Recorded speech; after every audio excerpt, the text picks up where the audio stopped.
Good morning, good afternoon, or good evening. Welcome back to Next Level Ed Leadership Interview Prep. Last episode, we discovered something that completely changed the way many people think about superintendent interviews. A strong answer can still need upgrade. Not because the experience is weak, not because the accomplishment isn't impressive, but because executive leadership isn't measured by what you've accomplished. It's measured by how clearly the board can see how you lead. That left us with another question. If two superintendent candidates have pretty much equal experience, why does one answer consistently create more executive confidence than another? Because here's what we kept seeing: the stories were good, the leadership was real, outcomes were top notch, yet one answer could leave you thinking, I trust this person to lead a district, while another answer that sounded just as accomplished didn't necessarily create the same level of confidence. And of course, our question was why? And that question became the next piece of research that we delved into. And we weren't necessarily looking for a better interview strategy or trying to understand what was missing. But as we continued reviewing the case studies, we noticed something interesting. We kept seeing some of the same things. The responses seemed to be missing one of the components of the decision chain. Remember, a complete decision chain helps make your thinking visible to an interview committee, is more likely to reveal your executive leadership clearly. The candidates who were not advancing were missing pieces of the chain. For example, we noticed one would need the decision, one would need a reason, one would need the trade off piece, another candidate would miss the leadership signal. And once we started seeing this repeated across multiple case studies, and we saw that those with complete decision chains in multiple responses over the course of an interview advancing, we realized we needed to name the solution to the missing link something, and that became the upgrade formula. And it was really because the interviews kept revealing these missing pieces, and we knew that we needed to do something to address those pieces there. Most superintendent candidates prepare for interview questions. School boards are evaluating something else. I'm Jonathan Royce. Through Executive Interview Intelligence, each episode explores the leadership signals, decision making patterns, and executive behaviors that influence superintendent hiring decisions so that you can make your executive leadership visible before the board makes its hiring decision. We're recognized as one of the top 10 K 12 podcasts on Podomatic. Executive Interview Intelligence is built on the analysis of real superintendent interviews to uncover the hidden executive evaluations taking place throughout the hiring process. And we've analyzed more than 150 superintendent interview questions and candidate responses, broken them down into their component parts, and created practical tools that save you time, reduce anxiety, and provide a systematic way to prepare for superintendent interviews. That way, you can focus on leveling up, accelerate your professional trajectory, and prepare for a future where you're leading a district and improving student lives. This is Executive Interview Intelligence Research Observation number 83. So, the upgrade formula wasn't created by asking, how do we build better interview answers? It was created by asking a slightly different question. What information does a school board still need before they trust the candidate to become their next superintendent? And that question helped us really focus in there and see what else we could share. Let me show you what I mean. So, one school committee asked a finalist, describe your philosophy regarding the superintendent to school committee relationship. How do you establish clear roles and boundaries while maintaining a collaborative partnership? The candidate responded by talking about communication, transparency, no surprises, building relationships. And that's a thoughtful answer. In fact, I think most superintendent candidates would hear that response and say, yep, that sounds like something that I would say. That's a good answer.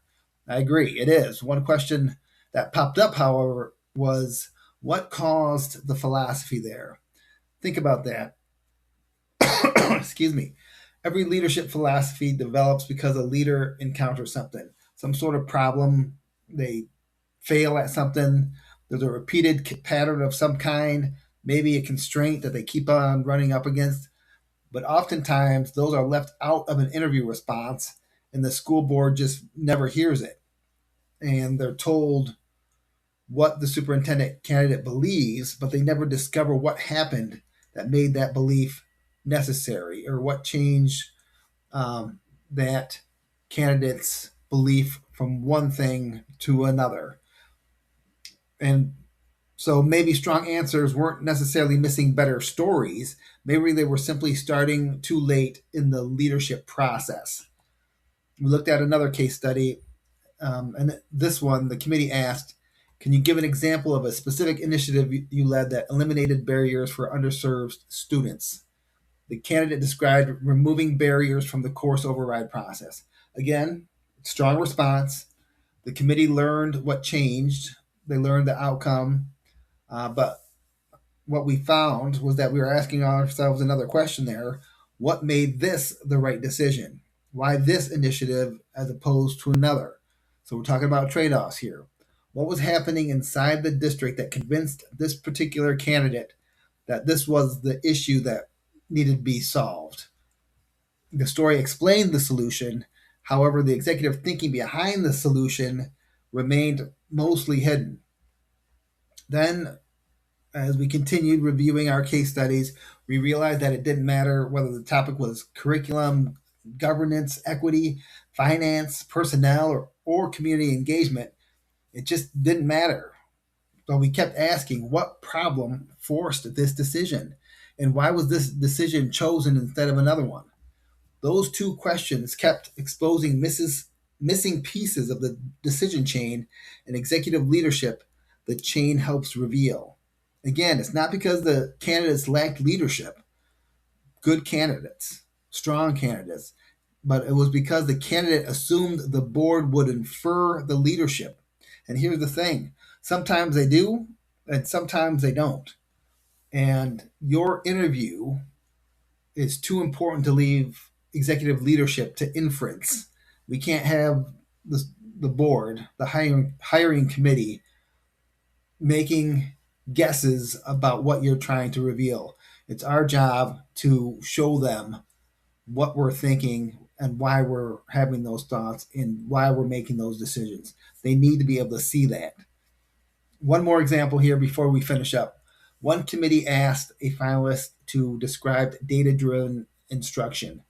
The response talked about surveys, belonging, relationships, professional learning, and student growth. Again, a really good answer. But listen carefully to this one. The strongest part wasn't actually the survey, wasn't the initiative, it wasn't even the improvement there. It was the realization that academic growth wasn't the first problem that needed solving. It was about the relationships. That's executive judgment. Once we recognized that component, the entire interview sounded different. It was because the board could see how the candidate was thinking. School boards, they aren't hiring us for our stories. They're hiring us for our judgment. And stories are simply the evidence with which we translate our knowledge so that they can see our judgment in action. Judgment is the decision that they're trying to evaluate. That realization then became the foundation of the upgrade formula. What are those missing pieces, and how can we make sure that the experiences that candidates have is being fully displayed to the school board? The upgrade formula is not a script or just a template, it's just a way of making your executive thinking visible. Today's research observation, again, isn't really about the upgrade formula. It's about what was repeatedly left out in interview responses, the missing pieces of the decision chain. The upgrade formula is just a simple way to think about how to recognize those missing pieces and make sure that they are added when you practice your responses. Because after reviewing more than 150 superintendent interview questions and those candidate responses, that same pattern kept appearing. We have outstanding leaders with tremendous experience and strong interview answers, but that executive leadership is still sometimes hidden. The upgrade formula wasn't created to help candidates sound smarter. It was created to help candidates show school boards what was already there. If you're listening on your way to or from work or eating your cereal and you got your phone there, take a minute, try out the complementary decision chain analysis once you're in a safe spot. The link is in the description, completely complimentary, and it will provide you with immediate feedback on what you may be missing in your interview responses. If you found this episode helpful, please leave us a 5-star review. It helps get this message out to other educational leaders. And until next time, remember, most superintendent candidates prepare for interview questions. School boards are evaluating something else.